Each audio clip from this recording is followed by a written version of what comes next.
Y'all.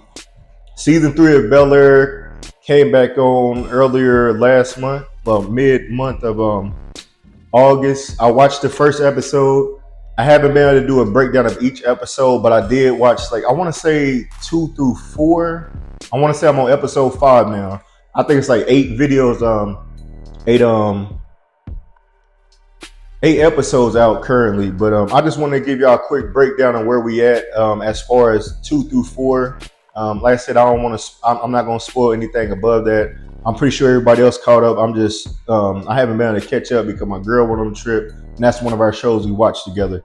But anyways, like I said, I just want to do the character breakdown, starting with Jeffrey. Right now, Jeffrey has been tracking his son. He's been having suspicions on where he's going.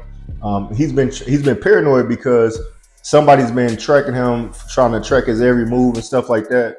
And when his son came back into town, they've been tracking him too. They got pictures of him out chilling and stuff, and Jeffrey can't figure out who it is. Him and Will and Carlton was out with Jeffrey's son and stuff, and they got into a little bit of trouble. And Carlton ended up telling Jeffrey about it. Will lied to Jeffrey about it, but Carlton told the truth because he's been doing good with his recovery right now.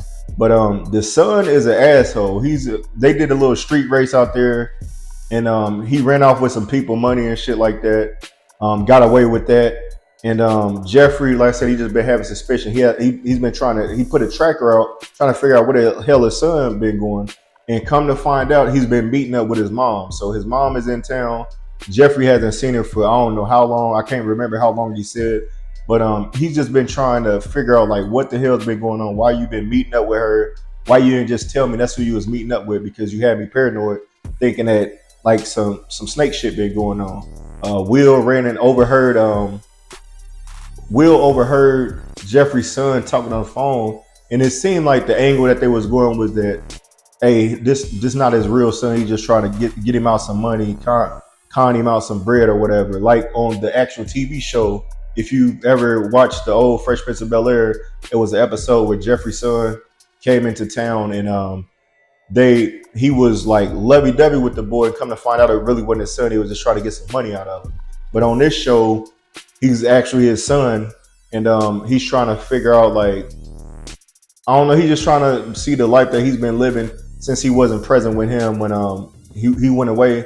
He pretty much told his son, like, yo, I was a part of a little gang or whatever. I was doing this and doing that, and he ran into some trouble, and he had to get up out that situation. So that's what's going on with Jeffrey and his son right now. Carlton, he's been dealing with anxiety, still doing this little recovery thing from the classes he's been taking. He met a young lady up in that class, and they wasn't fucking with each other for a minute. She was saying that he was stalking her, said some bullshit that pretty much ran him off, but she stuck around, and come to find out, they end up fucking around with each other.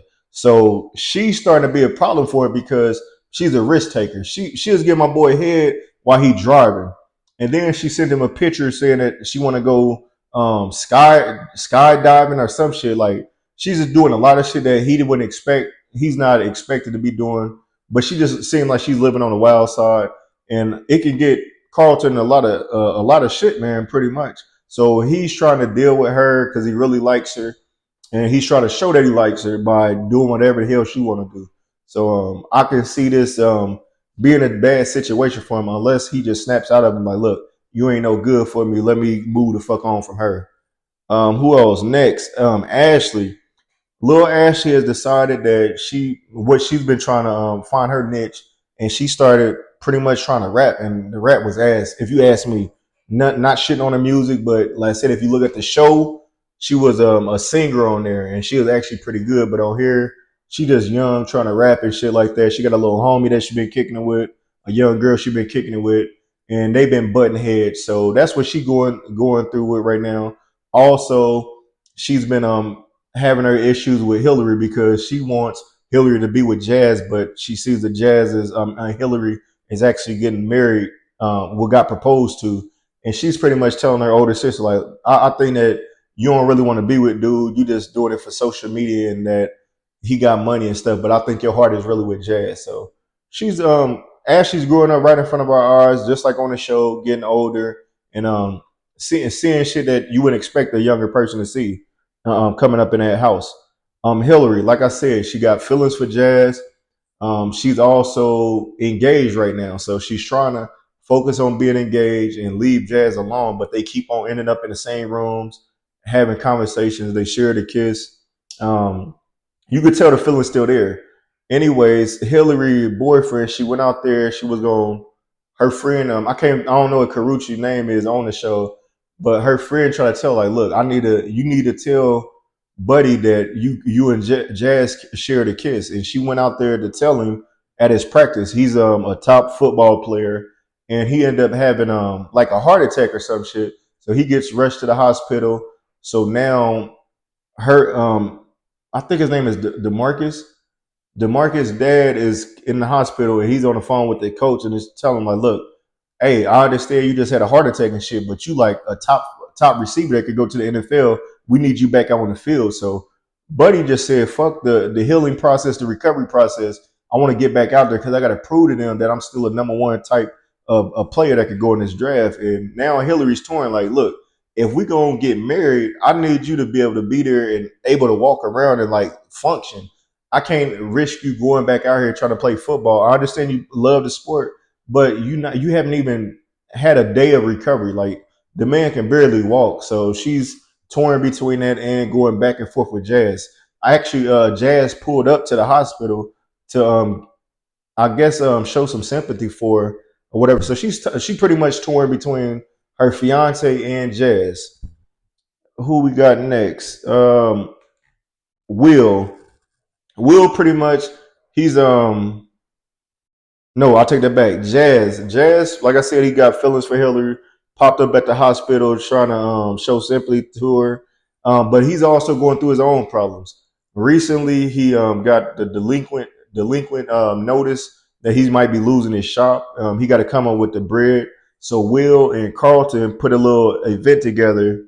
They was doing street racing, all type of stuff to get the. I think he said like 30,000 would get him like back into a comfortable spot. So Will and Carlton end up doing the race for him, a drag race, and they end up winning the 30,000, and that helped out Jazz. But then Jazz like, I appreciate y'all doing that for me, but I still expect more for myself. I can't have y'all here helping me. I got to be able to help myself. So he's going through that and the whole situation with trying to get Hillary back or whatever he's trying to do with that. Will, as far as Will's breakdown, he's pretty much trying to help Jazz out for the whole episode with these last couple episodes, trying to help him get his money. Um, he just committed to Lisa. Now, with the Lisa situation, damn, I can't. Will was messing with some girl that when he went to the basketball camp he was fucking with. I can't think of her name right now, but he pretty much broke it off and said, hey, we could be cool because me and Lisa are already talking or whatever. So they end up all hanging around each other with the whole drag racing thing, the whole event to help Jazz out and stuff like that. And old girl was just pressing Will like whatever Will needed, she was, hey, I'll do it. And Lisa started feeling the way because like, look, I know we ain't got no title on it, we just kicking it or whatever, but this motherfucker over here, she's trying to get your attention, so she ended up going off on her. And when Will seeing it, like, damn, she's rocking with me more. She actually want me, and she see like a future with me. That's who I'm gonna rock with. So he made his pick. He rocking with Lisa.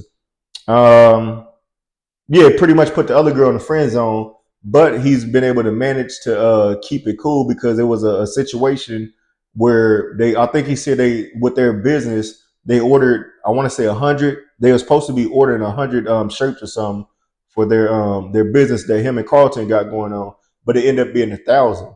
They have a rapper show up to the event and convinced him to, I think it's Black Cess, convinced them to promote their clothes and whatever. And I guess they was able to get some of that bread off.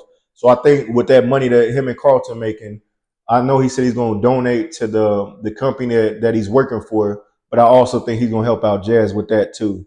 The last thing on here was Aunt Viv and Uncle Phil. So I want to say right off top, Viv is trying to throw that ass at the little cook dude. It's a cook guy, big muscular motherfucker that come along. He was cooking for him, and you can tell that he was flirting with Viv. He sent her flowers. He popped up at her work just to bring her. lunch on Uncle Phil and Aunt Viv's anniversary. Now, of course, he ain't know it was their anniversary, but they've been texting and little shit like that. Um, what happened? What's so fucked up about this, and why she got in that situation was because Uncle Phil shared a kiss with his ex. Her name was, I want to say, Erica. Now, Erica and Aunt Viv was pretty cool, but Uncle Phil never told Viv that they shared a kiss. It was actually Erica that kissed him. So with Phil not telling her that, every time the Erica lady come around, she's like standoffish, or she just gotta go, or she's trying to drink, like she's trying to do anything to avoid both of them in the same room. And finally, the Erica lady tells Aunt Viv, "Hey, we kissed. It was my fault. I thought he would have told you, but he didn't tell him so." Uncle Phil's been wondering, like, dog, I ain't been getting no ass. They on their anniversary, they finally sat down and talked about it, and she was saying that she finds the cook dude attractive, and that he was showing signs of liking her, and it felt good to feel liked by somebody, because she wasn't getting that from Phil. She felt like Phil always puts his work first, and he's not spending valuable time with her. So Uncle Phil came back with like, well, we shared a kiss. I didn't tell you nothing because it was small, but it made me feel good with having another woman flirting with me in a time where you ain't giving me the cheeks. We ain't doing nothing. We ain't being romantic. We not doing none of that shit. So they both got their shit off. They was honest with each other. And I think after that, they feel like, you know what, now we can go forward because I know what you expecting, and you know what I'm expecting. So let's move forward. Let's put this behind. Let's get back to loving each other and being real with each other. Like I said, how the Aunt Viv and Uncle Phil is supposed to be. So that's the breakdown what I've got out of the last episodes 2 to 4. Also, the Erica lady, I think she resigned from the partnership that she had with Uncle Phil. So that'll be a lot better. Now he ain't got to see her around, or things being awkward anymore. So that's the breakdown I got for y'all for episode 2 to 4. I'm gonna try to watch a couple of episodes this week. Again, football's on, so the only spot I might be able to catch a few episodes is probably on Saturday. But well, college football on then. But I'm gonna watch a couple episodes, and I'll get back to y'all and let y'all know what I think about the newer episodes that's been out, and I'll give y'all a character breakdown on what I thought about each character and what they got going on. Like, share, subscribe to the Michi from the Midwest podcast on YouTube, Facebook, and Instagram for your latest TV show.